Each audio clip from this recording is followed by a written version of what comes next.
वो हमारी योनि तक पहुंच रहा था। हमें वो ऐसे लग रहा था कि वो हाथ जो छू रहा था उसके योनि को, दिल रो रहा था कि उस हाथ को काट के फेंक दे। शर्म आनी चाहिए, सत्ता में बैठे लोगों को शर्म आनी चाहिए, और खासकर जिस पार्टी की महिलाओं को शर्म आनी चाहिए। अरे वो इतनी गुलाम है कि इस पार्टी की, एक महिला होने के नाते उन्होंने एक शब्द नहीं बोला।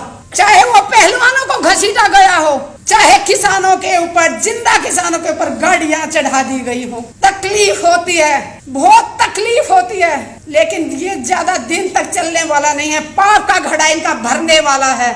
आप सबसे एक अपील करती हूँ, जाति में ना बटे, धर्म में ना बटे। सबसे बड़ा धर्म है इंसानियत। इंसान बन के जियो, इंसानियत सबसे बड़ा धर्म है।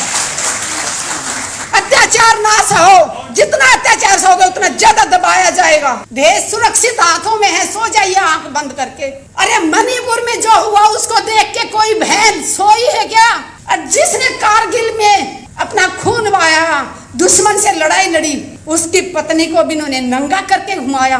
फिर कहते हैं कि मोदी है तो मुमकिन है। देश के सैनिकों के लिए एक ही बात कहूंगी, मुझे भारतीय सैनिकों पे ऊपर गर्व है, और मैं गर्व करती हूँ कि मैं एक भारतीय सैनिक की पत्नी हूँ और एक किसान की बेटी हूँ। लेकिन आज प्रधानमंत्री जी ने ये साबित कर दिया कि वो सबसे कायर प्रधानमंत्री जी। पुलवामा में जो भाई शहीद हुए, उनकी पत्नियों की मैं तकलीफें बताऊं आप लोगों को। वो शहीद हो जाता है, विधवा हो जाती, वो एक ठीक है, अलग बात है। वो देश के लिए बड़ी गर्व करती है कि मेरे आदमी ने शहीदी दी, गर्व महसूस करती है। लेकिन उस विधवा को कितनी तकलीफों से गुजरना पड़ता है। हमारा समाज उस विधवा को अशुभ मानता है। जब ब्याह शादी होती है तो उस विधवा को सभी प्रोग्रामों से दूर रखा जाता है। कहा जाता है ये तेल नहीं चढ़ाएगी, ये हल्दी नहीं चढ़ाएगी, ये तो विधवा है। मैं देश की मातृशक्ति से अपील करती हूँ, विधवाओं का ऐसे तिरस्कार ना करो। उन्होंने अपने सुहाग को देश के लिए दिया है। अरे वो अशुभ कैसे हो सकती है? उसने अपना सिंदूर कुर्बान कर दिया देश के लिए, और उसको कहा जाता है कि तू तेल नहीं चढ़ाएगी, तू किसी को टीका नहीं कर सकती, तू पूजा में नहीं बैठ सकती, कि तू अशुभ है। अशुभ तो ये लोग हैं जो दिखावा करते हैं, मुंह में लड्डू खिलाते हैं सैनिकों के और पीठ में छुरा घूंपते हैं। अगर ये सच्चे होते तो आज तक पुलवामा के ऊपर कमेटी क्यों नहीं बनाई? अगर बनाई है तो उसमें कौन कौन सदस्य हैं, और वो जांच कहां तक पहुंची, पूछता है भारत प्रधानमंत्री जी से। और प्रधानमंत्री जी कब तक भागोगे देश के सवालों से? इनके सांसद जब भी कोई सवाल करता है, चाहे पीटी उषा मैम से मैंने सवाल किया था जंतर मंतर पे तो वो भाग गई थी, मीनाक्षी लेखी से बात की तो वो भाग गई थी, जिससे भी सवाल करते हैं वो भाग रहे हैं। आज देश का बच्चा बच्चा जाग चुका है, प्रधानमंत्री जी से सवाल पूछेगा, और आज नहीं तो कल प्रधानमंत्री जी को देना होगा, जवाब देना होगा। दुख होता है जब सैनिकों के नाम पे वोट मांगने जाते हैं। पुलवामा इनकी कमजोरी के कारण हुआ। इंटेलिजेंस का कान और आंखें बंद करके सोया हुआ था। अगर वो ईमानदारी से अपना काम नहीं कर रहा था तो सरकार क्या कर रही थी? और अगर इंटेलिजेंस ने अपनी रिपोर्ट दी थी तो वो किसको दी थी? और उसके बाद सरकार में बैठे लोगों ने संज्ञान क्यों नहीं लिया उस पे? क्यों नहीं? जब उनको पता चल गया था कि इस रास्ते से जाने से विस्फोट हो सकता है, तो जिसने भी एयरलिफ्ट से जाने से मना किया, परमिशन देने से मना किया, उसका नाम देश के सामने आना चाहिए। देश की जनता जाग चुकी है।